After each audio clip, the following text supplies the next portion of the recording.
Welcome to a special Father's Day edition of the QCA Wrestle Podcast. We've got a pair of very special guests today, Pete and Danny Bush. Thanks for joining us and enjoy the show. Welcome to a special Father's Day edition of the QCA Wrestle Podcast. We have some really special guests with us today.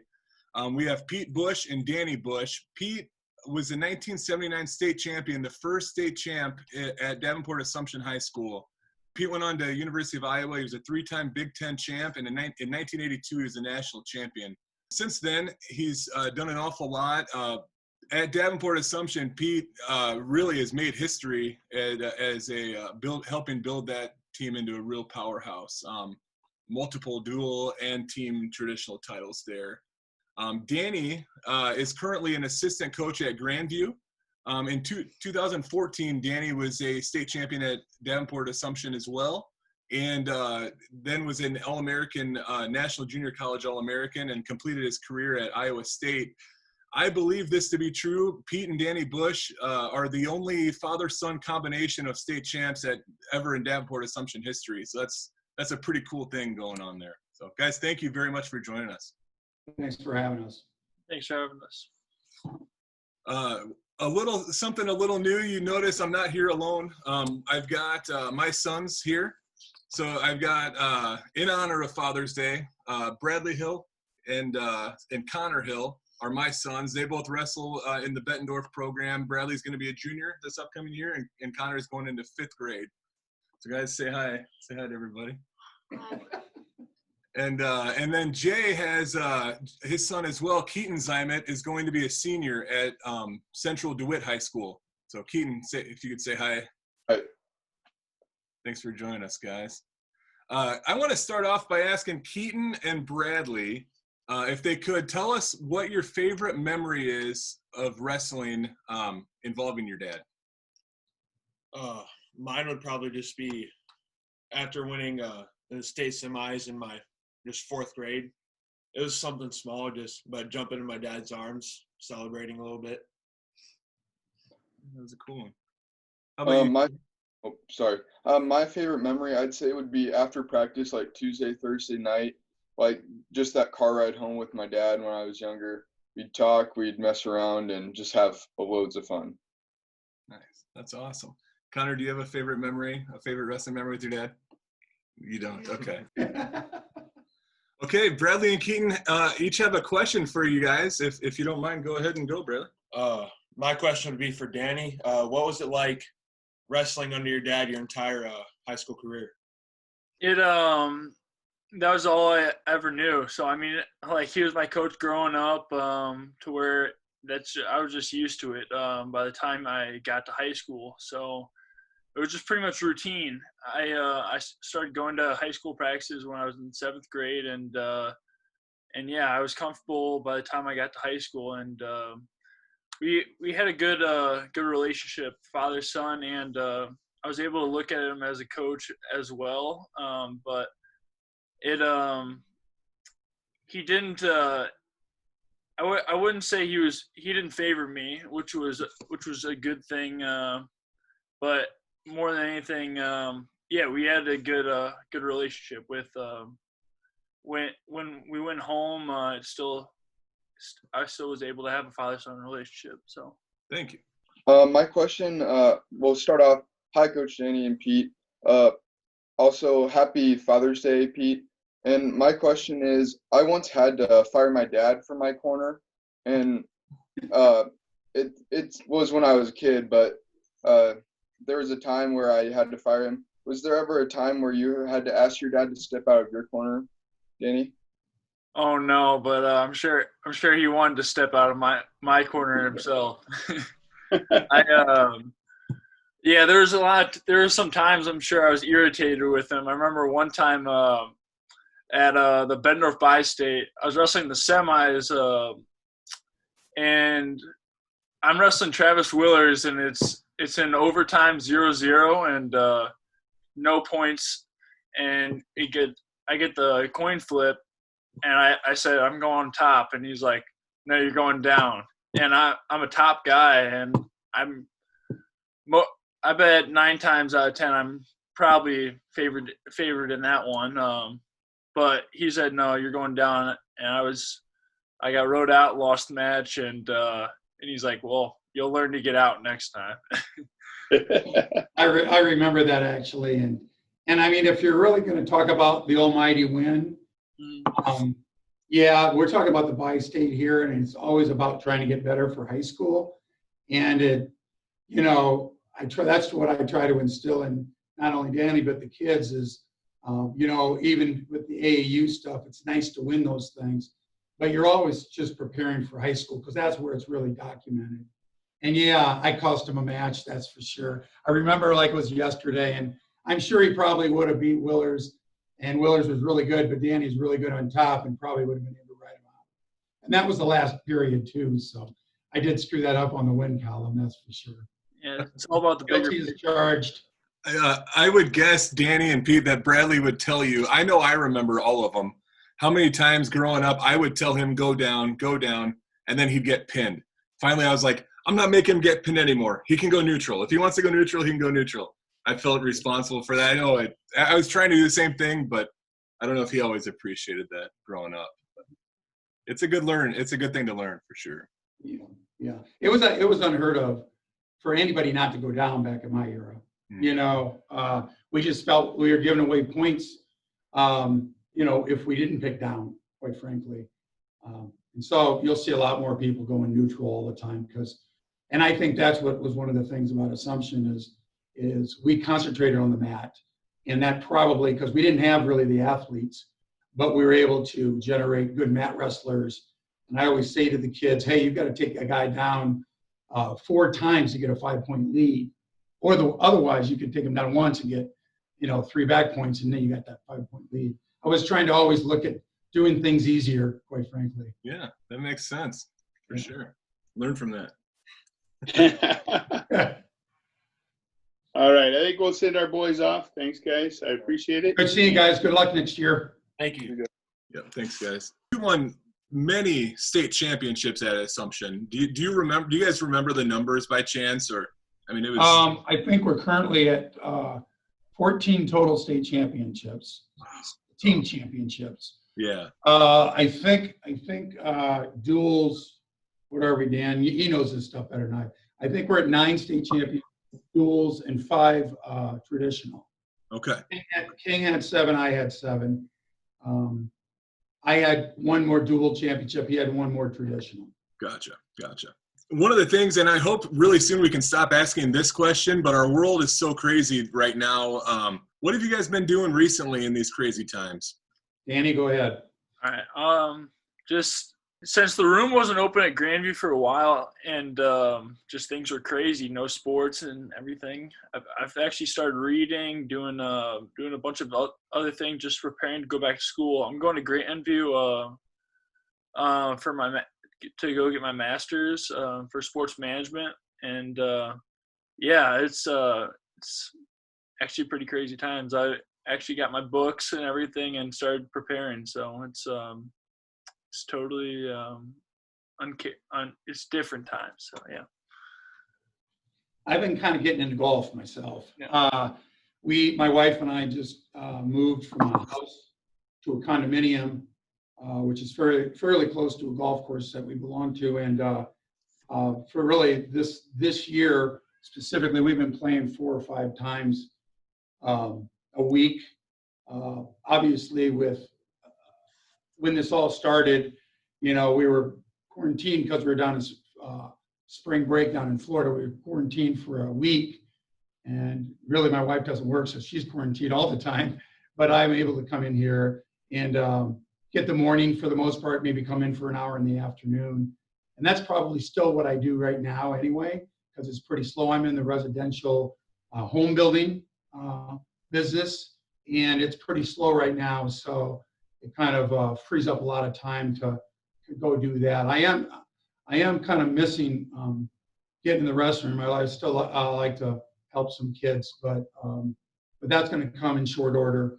I saw whether everything's going to be at full capacity now, so yeah. I'm excited to get back to normality. For sure.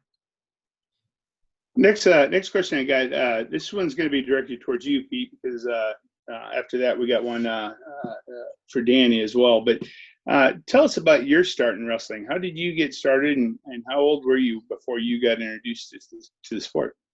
Yeah, I came from a football family. My dad played football at Notre Dame, and my oldest brother. I had 4 older brothers, and my oldest brother went out for basketball at Assumption as a freshman and got cut.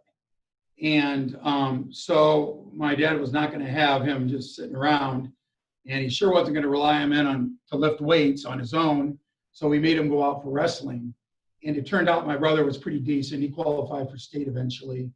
And all my brothers before me all wrestled as well. I played basketball till I was in 8th grade, but I started wrestling in 7th grade simply to improve my football.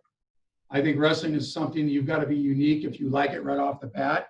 Quite frankly, my son Danny is one of those guys. He's always enjoyed the sport far more than I ever did, quite frankly. He has a real passion for it. I do as a coach, but as a competitor, I wasn't so passionate about it, but I knew it was going to help my football. So I started in 7th grade, and when it came to freshman year, it was pretty obvious I was still going to wrestle. I wrestled on the Bettendorf middle school team as a 7th and 8th grader. So I had great instruction by Coach McCutcheon and Coach Glenn, and continued that at Davenport Assumption.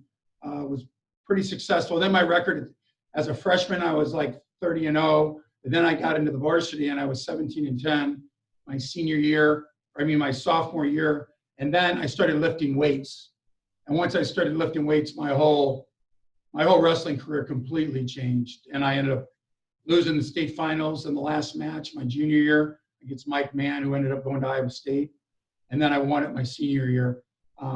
So I was very thankful that my dad actually made me go into the sport of wrestling. It's not an easy sport to love. You got to be a special human being, like I said, Danny is. But I can tell you right now, I wouldn't be the person I am today, or the coach I was, or the person I would have married without going out for wrestling and getting all those fine qualities that you can use through life. That's a great summary. So Danny, obviously you would have had a little different situation. Your dad was obviously a super successful wrestler and coach. Can you tell us kind of about how you got started? Yeah, so originally I started going to practices, I believe my 4th grade year for Rising Knights Wrestling. With my dad, it was kind of almost like an expectation to where I was going to wrestle no matter what, probably. But I happened to draw an interest to it, and that was a great way for me and my dad to have a common interest. So we're interested in a bunch of different sports, but wrestling in particular, I was able to ask him a lot of questions and get a lot out of it, and we were able to have a great experience together through it. There's a little bit more to that story. He had been bugging me. See, I started in the 7th grade, so I had him penned in at starting around 6th grade, because I really do feel that wrestling's a hard sport not to get burned out of eventually, you know? Sure.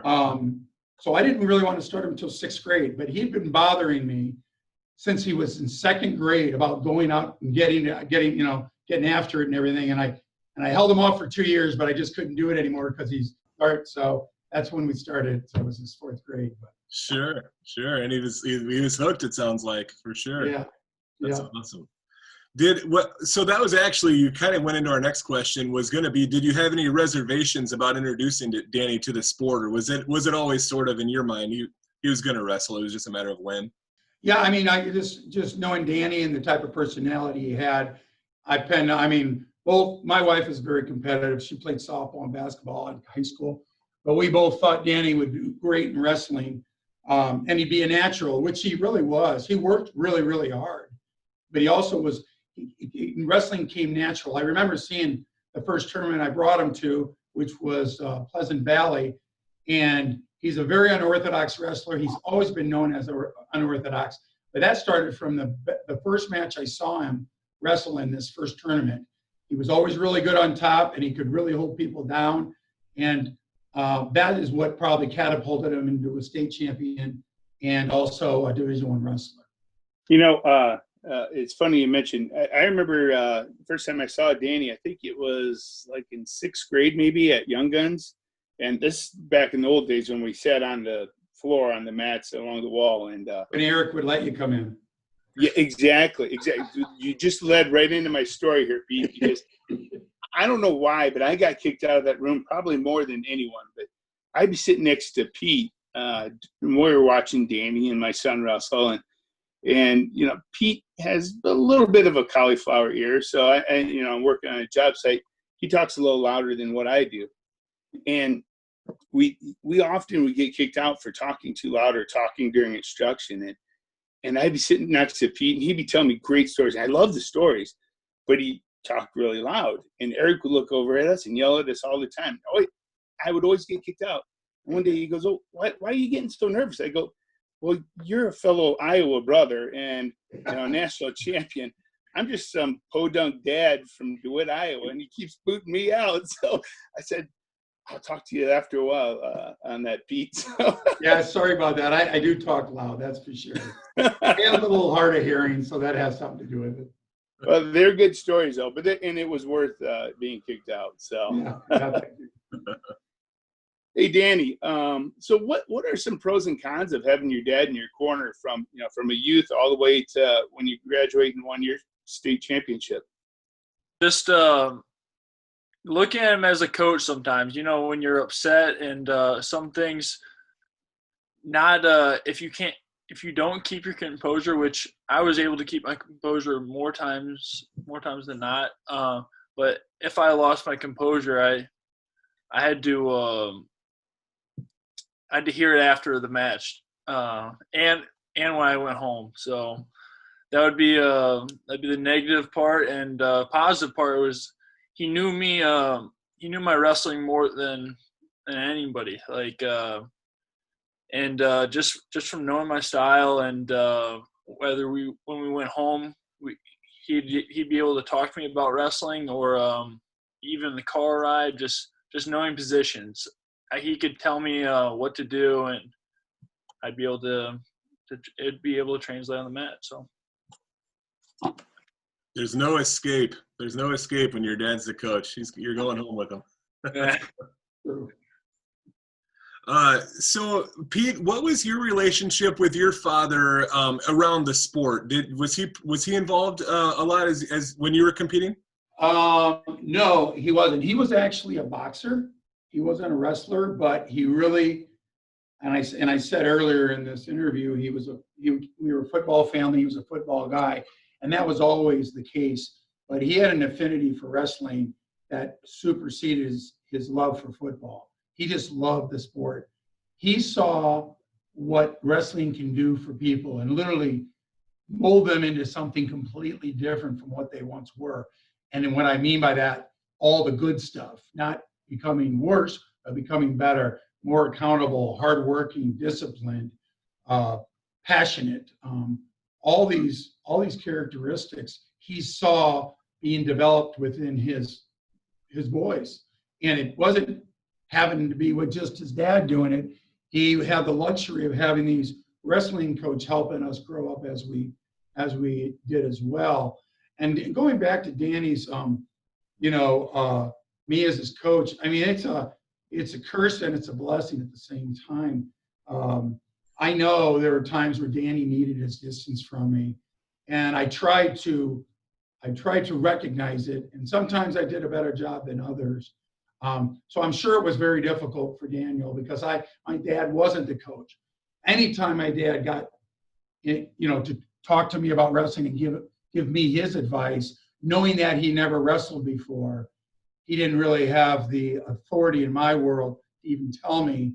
So I kind of shut him down, just like sometimes these kids do it to us these days. But that's what I did to my dad one time. I remember it was the Junior Nationals. Now it's at Fargo. This is my senior year, and I won by 7 points in the semifinals to get to the finals.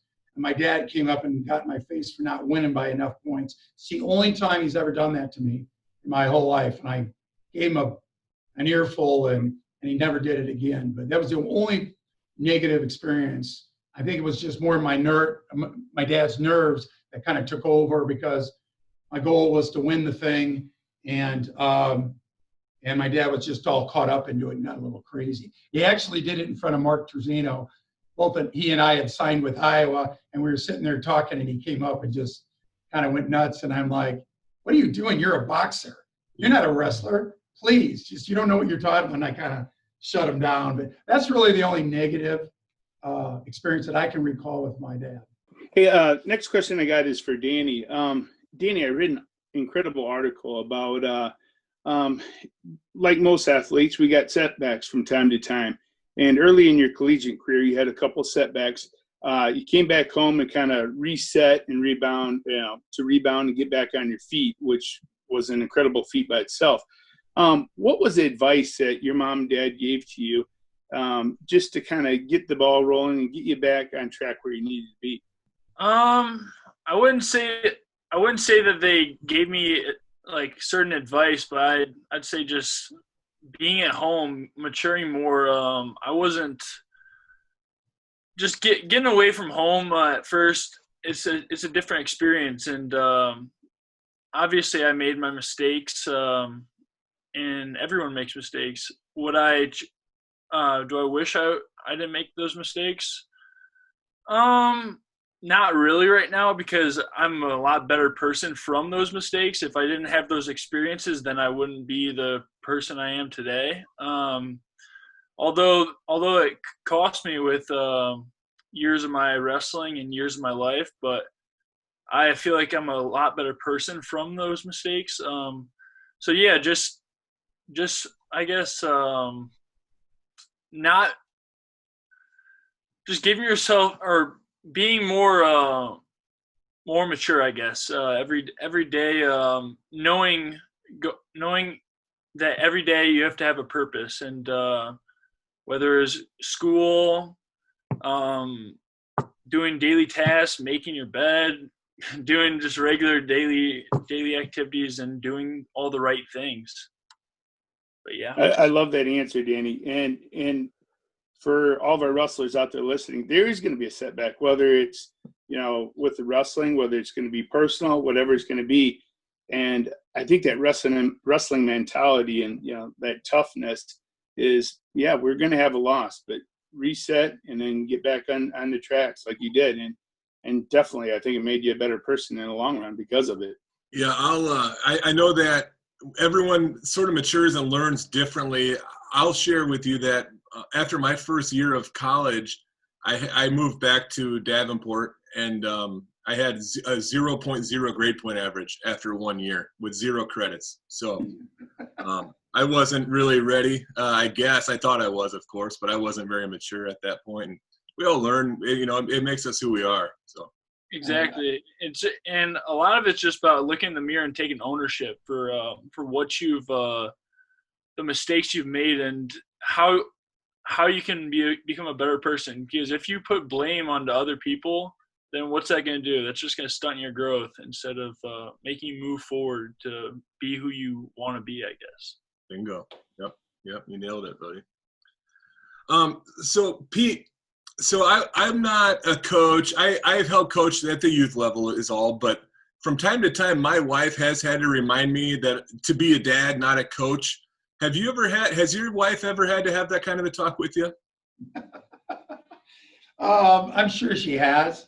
By the way, I have told her to be a mom and not a coach too. So again, she's very competitive, and I'm so proud of Danny to be able to endure the advice that his mother and myself have constantly given him through his whole life.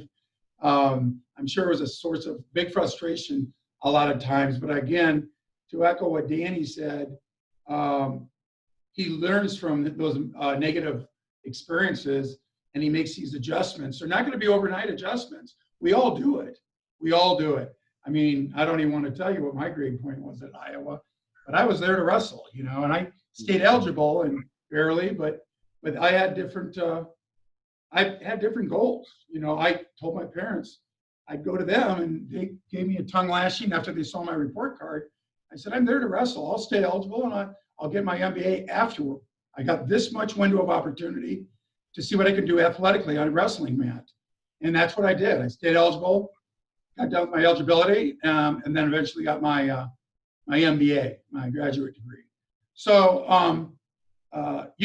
it's not going to be, you can't become who you want to be overnight. It's got to be just like a good wrestler. It's got to be preparation constantly, every day. Like we were talking about Keegan and Bradley. They can't take their eye off the ball. They don't have to go and burn themselves out here in June. But they got to keep their eye on the ball and always know that they did enough to become state champions, which they're both obviously very capable of becoming. I know Bradley's a little younger, but Keegan, he's definitely right on the right track and has been really the whole high school year. My whole thing is, one more, I get on my pedestal there. The point is you have to take your experiences from your past practices to encourage that confidence that you're going to need, knowing that you're the guy that should be winning the state championship. That's what happened to me. No coach was going to tell me that I needed to be confident. The real true confidence to win championships have to come between that athlete's ears and nobody else. And that's why you got to work hard and get in the wrestling room when it's 100 degrees and work for an hour and a half or what have you, or an hour, and just have that memory for when you step on the mat come state finals and know your opponent never was doing that. They were at the pool or whatever they were doing at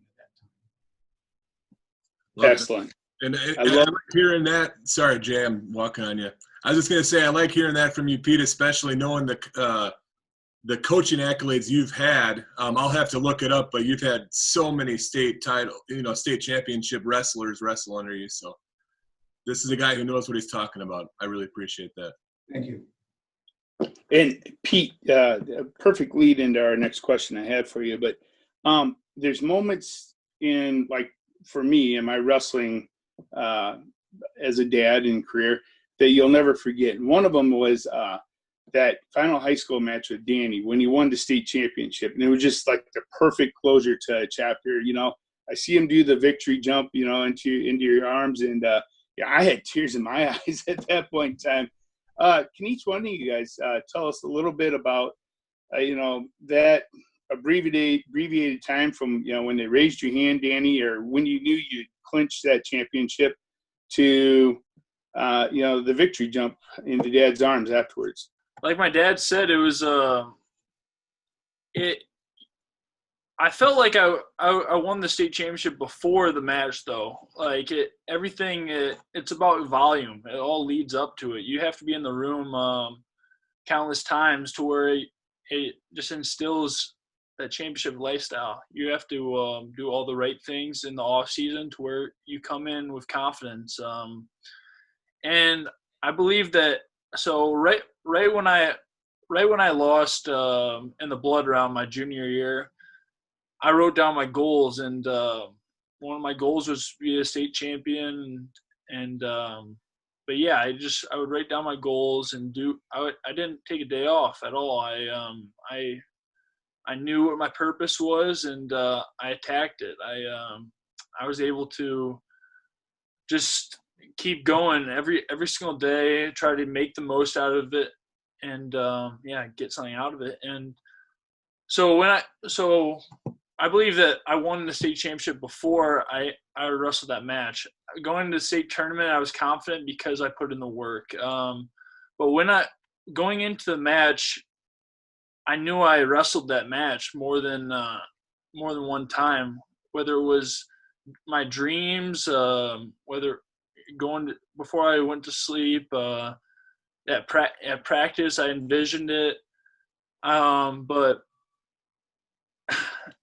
when I got on top, I remember I was up 8-0, and I'm looking at the clock. There's 20 seconds left, and I just stared at the clock because I knew it was going to happen. And as the clock's ticking down, I knew this was the time that I was going to experience, be able to embrace my dad with it, and it was an awesome experience. Obviously, we both probably envisioned that throughout our whole life. So And it was awesome too, especially since he was inducted to the Hall of Fame that night as well. So, but yeah, it was a lot of it's before the tournament that you can become a state champion. That's great. And you guys won that year the traditional, the dual, and you won your state champion. And then your dad was inducted as well. Yep. Wow. What a weekend of wrestling. Yeah. That's So fun. cool. Yeah, that was 2014. And my feelings going into the match, truthfully, like Daniel, I had no doubt that he was going to win. He had, and I wasn't cognizant. I mean, I was cognizant of it, but it wasn't one of my, I hope happens, but it just so did happen. Danny didn't get scored on in sectionals, at districts, or at the state tournament. No one scored a point on him. And in today's wrestling, you don't see that because a lot of people like to go neutral and then let them go. So Danny was able to, and so that goes back to, and of course, his namesake was Dan Gable. And Gable going to Olympics and not being scored on and stuff. I just thought that was a cool parallel. But when he won it, it was almost relief in my world because I knew he was going to do it. He just had to go out there and get it done. And that's what he did the whole season. He was a different wrestler mentally compared to his junior year, physically. I mean, he did all the right things and he believed in his training and that's what created that championship. Is all his efforts and hard work. That was awesome. I didn't realize he was not scored on that whole tournament or sectionals or districts. No. That makes the story even better. I didn't know that. Yeah. And Danny, do you know who was it in the finals? I remember the singlet, but I can't remember who you wrestled with school. Zach Johnston from ADM. That's what. Yep. Yeah, what a night. That's incredible. So you both have touched on this a little bit, but wanted to ask how has wrestling made you a better person off the mat? I'm able to deal with failures like a lot better than the normal person, I would say. Since wrestling, you deal with adversity a lot more. You have a lot more failures or letdowns than you do successes. I mean, of course, you can win a youth tournament or stuff like that. That happens, but I didn't win many college tournaments, that's for sure. Like college tournaments, everyone's training for that stuff. But in the end goal, it's just being able to deal with your failures and being able to fail forward. A lot of people do not like. A lot of people just think of failure as a bad thing, but I've been able to accept it. It's no one's perfect, and once you accept that, then life's gonna get a whole lot better. In my opinion, everyone's trying to be perfect. As long as you're trying to become a better person each day, then life's only gonna get easier. So. Yeah. I would say what I've learned, kind of to piggyback Danny's, is the dealing with disappointment. I don't say failure, honestly, and I never really did it as a coach because I think these kids put enough pressure on themselves. Failure seems a little bit much. I always say disappointments because I just remember when Gable lost his senior year at Iowa State. I think it was Des Moines Register said Gable fails. And really, I'd love to have a career that failed like that, to be honest with you. Yeah. And that's what it literally looked like. But the stories about Gable that propelled him into his Olympic success and his international success was that loss, along with the murder of his sister. But at any rate, wrestling is just not one aspect that I can say that has helped me as a boy and a man. There's just so many things, mostly probably the discipline of how to accept responsibility, how to say you're sorry when you're wrong. I think that's a dying commodity these days. A lot of people think it's a weakness to say you're sorry. I think it's a strength. I think it's a strength to say I was wrong. That's what I try to tell these wrestlers when I did coach. That's a sign of strength, not a weakness. Sure. I must be very strong then, because my wife tells me I'm wrong all the time. We married to the same girl? No, I just I really like I like your idea that it's not failure, it's disappointment. I kind of like the quote too.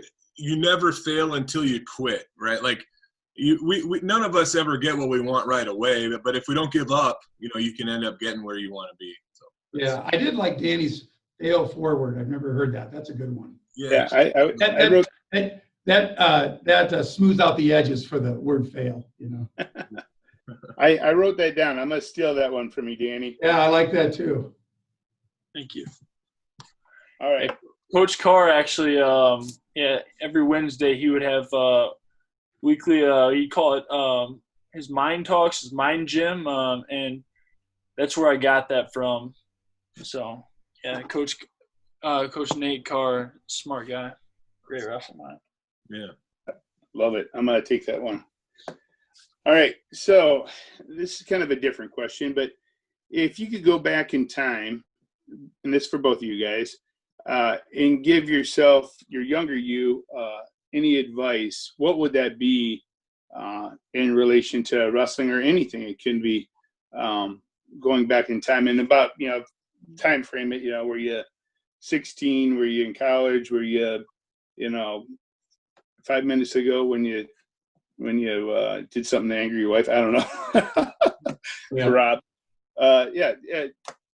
What would your answer be for that? If you could go back in time and give yourself some advice.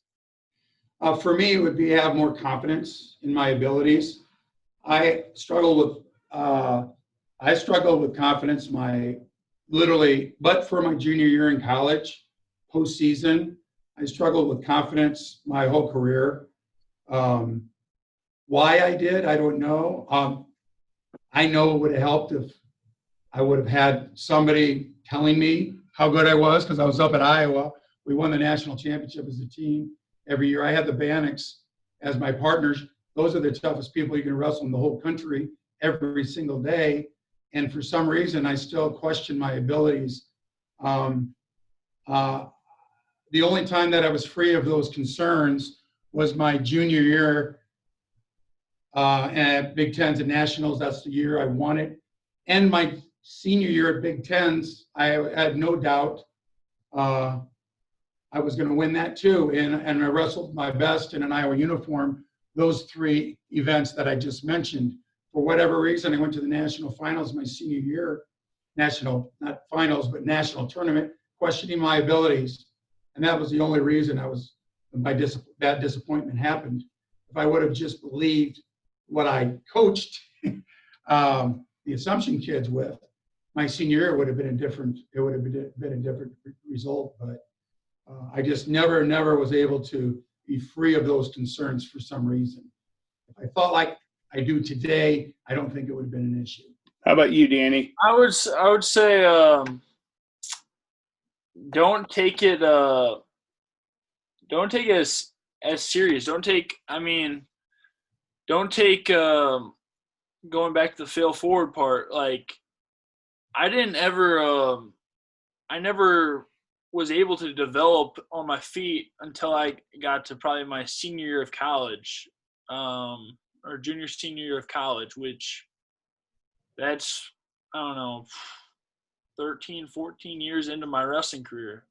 I never learned how to wrestle on my feet until I really gave myself the opportunity to fail from taking a poor shot. So just being able to just try to grow. Just if you get scored on the practice room, who cares? Like no one's seeing that. What, is your buddy gonna mess with you in the hall? Like who cares? As long as if you're able to score out there during the big show or out in just any tournament, I mean, that's all that matters. Just trying to get better every day, and don't care what anyone else thinks. As long as you have a purpose, just do not don't care. Just just keep working hard. Can you guys give advice maybe to a father-son type relationship for the younger wrestlers and their dads listening? I guess, Pete, I'll ask if you could give some advice to the dads, and Danny, maybe for the wrestlers. I would say, and I literally, despite what I've said up to this point, I do feel that I didn't pressure Danny in any way. He might have taken it as pressure. I don't know. He can answer that. But I know that I was there because I love him and I wanted him. And I've said this to all my wrestlers. You're going to go into such a hard sport. It's completely ridiculous if you're not going to give it 100%. Because the worst thing you want to do is work, and not get that hand raised. So if you're going to do this, and I've seen most anybody who decides to be good, regardless of athletic ability, if they decide to be good, if they put the time in, they will see success. Whether they become a state champ, not necessarily, but the objective is to be the best wrestler God intended you to be. And that means that the parent, Danny and I's relationship is different because I have some credentials behind me and I also was a coach.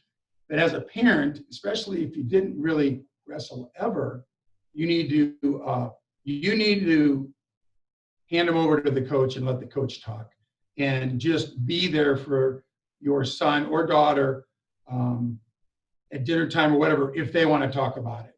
Of course, as a curious parent, you're going to ask how practice went. Let them go as far as they want. Let them have their step away from the mat and let them enjoy being kids. Yeah, I would say just being more try to take in it as advice better, I guess. I know you want the best for me, and it's tough, because obviously you have to look at him as a coach and a dad, and obviously you might not be able to see that at a point, especially in high school, to where you're trying to figure your own life out, and you're thinking that your parent might be coming down on you, but no, they just want the best for you. You have to being receptive to their advice and being able to deal with them saying that you should be doing this instead of this. But yeah, I mean, with me starting wrestling, no, my dad never made me wrestle, like, for sure. Like he said, it was kind of just more of an expectation from the naysayers, just from people saying that, like, are you going to wrestle? Or I don't know, I'm in 3rd or 4th grade. Sure, I guess I'll wrestle. But but no, I would say just be more receptive to the advice. And yeah. I mean, a lot of people would say, gee, I get to, Danny gets to be coached by his dad, but again, that's a blessing and a curse because it's so much more complicated.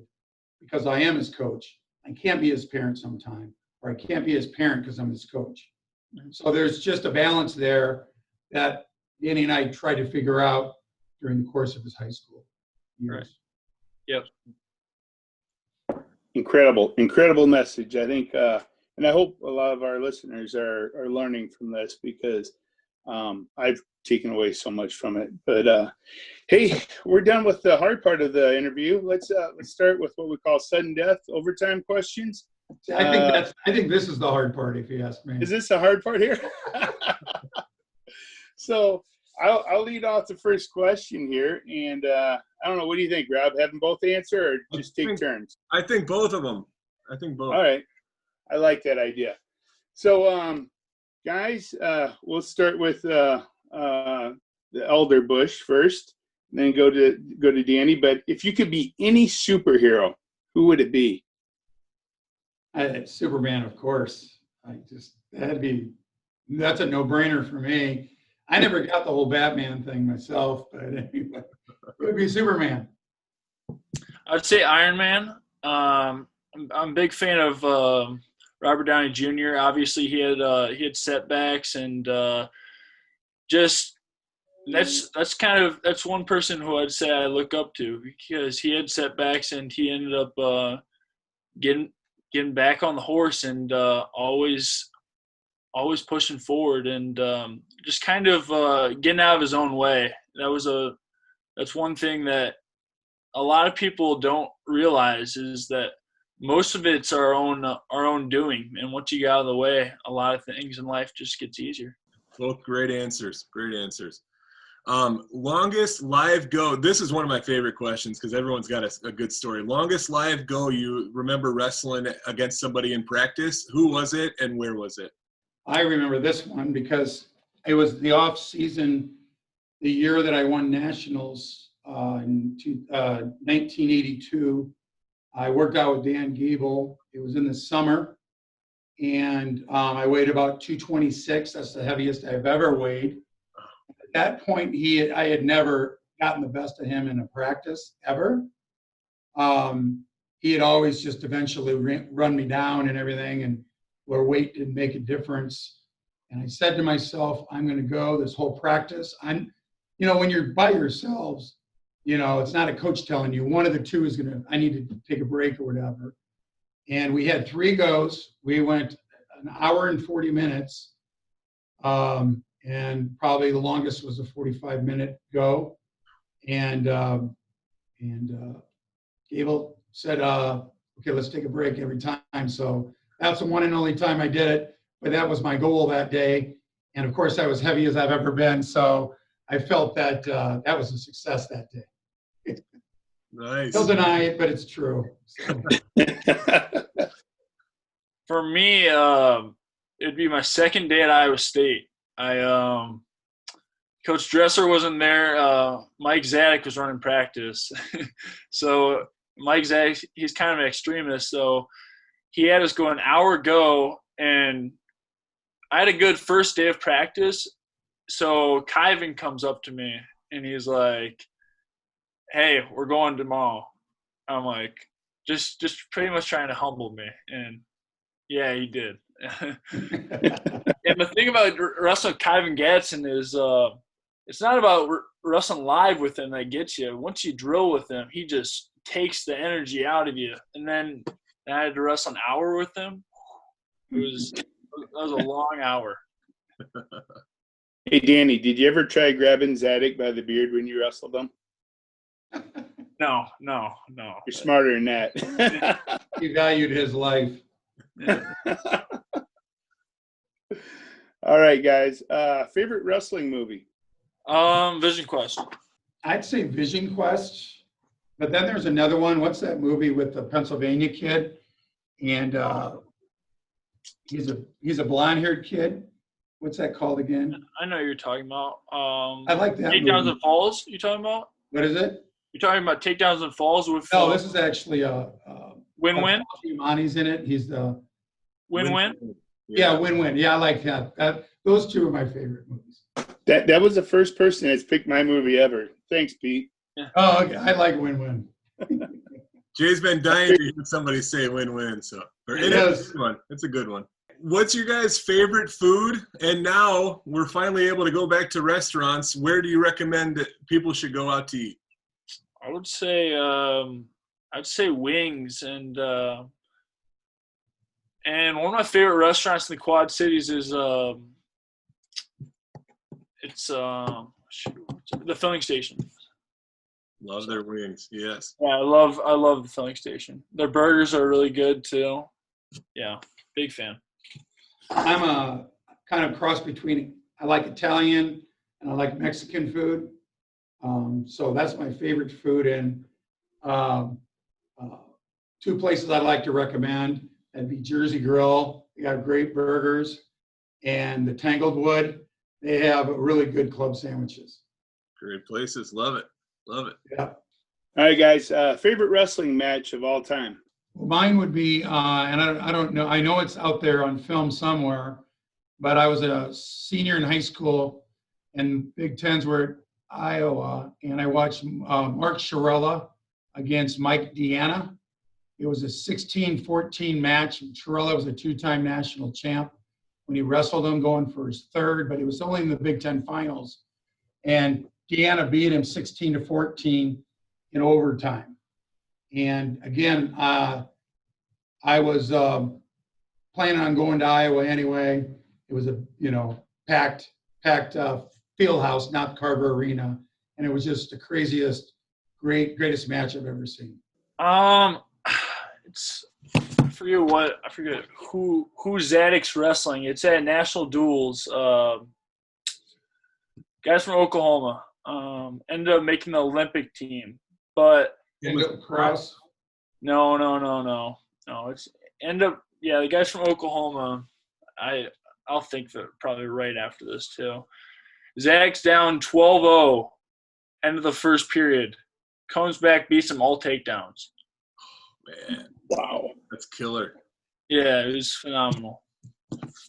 Who would you guys say is the greatest U.S. Olympic wrestler of all time?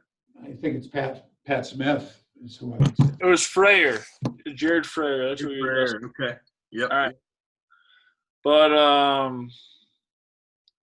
I'm just going with recency bias. I'm gonna say JB, just because that's the best I've seen since being alive. So you're going to be able to take Dick this time? I hope so, man. I want to see JB get one more. Go out smelling roses for sure. Okay, easier question for you guys. Vanilla or chocolate ice cream? Chocolate. Vanilla. All right. We didn't talk much about anything really stylistically, but in terms of freestyle, Greco, folk style, what's your guys' favorite wrestling style? I'd say folk style because I'm a top guy. I was able to I never really wrestled freestyle or Greco. I just during the off season I would just wrestle top wrestling and just work on getting comfortable just riding people, and that was my best position. So as a competitor, when I competed, I was better, and it was my favorite was freestyle. I was better at that also, but with the rule changes and everything else, quite frankly, and I watch a lot of wrestling, the freestyle wrestling to me, I just don't get it. I just don't get it. So I'd have to say folk style in today's world, just because the rules make sense and you can see why there's times where a guy gets his hand raised and I don't even understand why. Yeah. Honestly. Yeah. But that's how the rules are today. And it's hard to get excitement in that sport when the people that lived it, such as myself, don't even understand it. Yeah. I know I never really wrestled freestyle. I wish, looking back, maybe I should have. I definitely should have. But I know a lot of times I'll see the aggressor, the guy in on a double leg, looking like he's going to get a 2.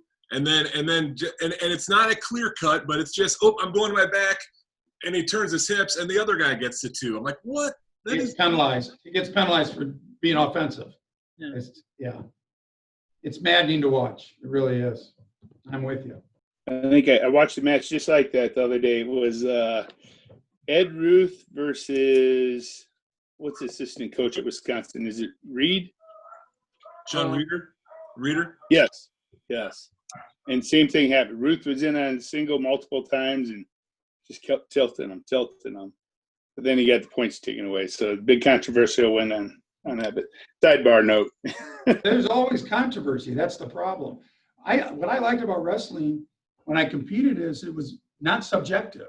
It's very subjective. Even when I look at the collegiate, there's a lot of subjectivity to the refereeing and throwing the brick out and everything like that. It's just, we thrived. We would not have won as many championships if we had that many breaks. We thrived on, we were the better trained athlete. That's how we did it in the United States against Russia. But now you don't have to be in that great of shape because there's so many breaks along the way. It's not good for fans or for the athlete for that matter. Yeah. There's too much subjectivity. Another example being Kerry Collat. They made up so many rules because of all the times that he got screwed over from in which he should have won. The other thing in the college game now is this hands to the face thing, which I mean, it's cost a couple Iowa kids matches over the last couple of years. It's crazy. It's too much It is. activity. Yeah. I get it if it's blatant, but Yeah. if this is just you combating, which a lot of it, and I noticed it the first year was ridiculous that they were calling it, and it changed some matches because of it. Seen it And called in overtime. yeah, I mean these kids Yeah. are working their tail off, Yep.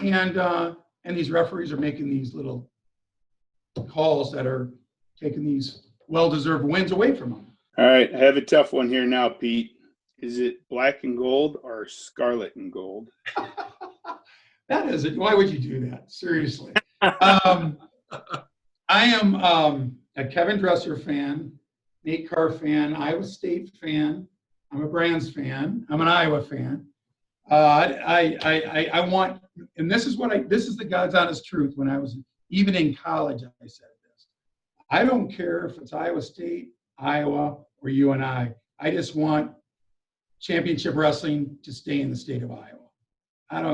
Obviously from Iowa, I'm partial as a former participant, but I just want to stay in the state of Iowa. And I said that back when I was in college. Back then, we all got along pretty well, but there was some animosity going on. But I didn't really feel that against the other schools, to be honest with you. I want wrestling to stay in the state of Iowa, championship wrestling.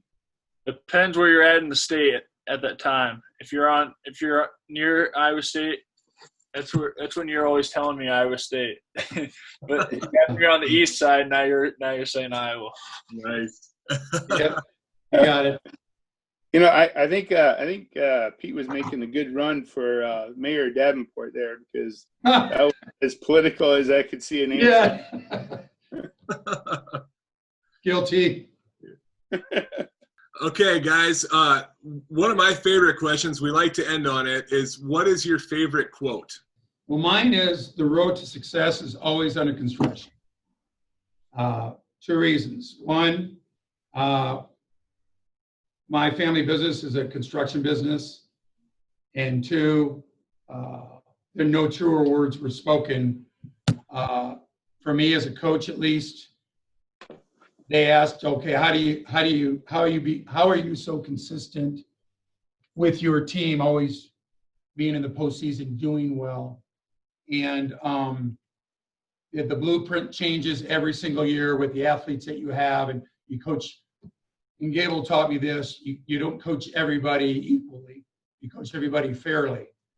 You can get on somebody, a certain person, harder than somebody else, because what you ultimately want to do is your words, your advice. You want it to better the person, not hurt them or tear them down. So it's even in life, every day. I'm 59, trying to get better at things because there's holes still that I got to fill, and just understanding that you're never going to reach that end of the road. It's always going to be there for you as long as you're motivated to do it. Mine's actually one that I just heard. It's you should never look back in life unless it's to see how far you have come. So pretty much just to never don't dwell on the past, because that's not going to do you any good. As long you have to take the positive out of every situation to move forward. If you're taking a lesson, then you're gonna be a better person from then on. So just improve, and if you're able to learn from each mistake, then you'll be such a better person by the time. What a wonderful kid, isn't he? Absolutely. Absolutely. He's had a very good role model, I think, as well. Yeah, his mom's wonderful. We didn't ask Danny who your toughest coach has ever been. I don't know if that's fair to ask while your dad's on the call. Oh, it's not me. I know that. No? He's had some tough coaches. Yeah, I've been around quite a bit of coaches. I would say my toughest coach probably was Mike Zadek. Just because, like I said, he was kind of an extremist in a way. He'd always just make us do things that no one would have us ever do probably. But the guy was successful, so I mean, you gotta trust him. Yeah. You gotta trust your coaches because they've done it. They've experienced it, and it may not work for all wrestlers, but you have to at least. I believe that you have to buy in. Well, guys, it's been a real pleasure talking with you guys. You're both awesome individuals, and it was really nice hearing a lot about your wrestling history and your relationship as well. Thank you for sharing all that with us. Thanks for doing this. This is great for the sport of wrestling and Quad City wrestling specifically. And I will be watching Keaton and Bradley next year. Best of luck to your kids. Yes, best luck to your kids as well. Thanks for having us. It was a great time.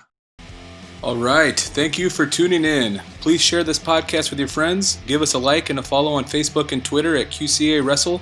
And keep an eye out for more QCA wrestling content coming soon.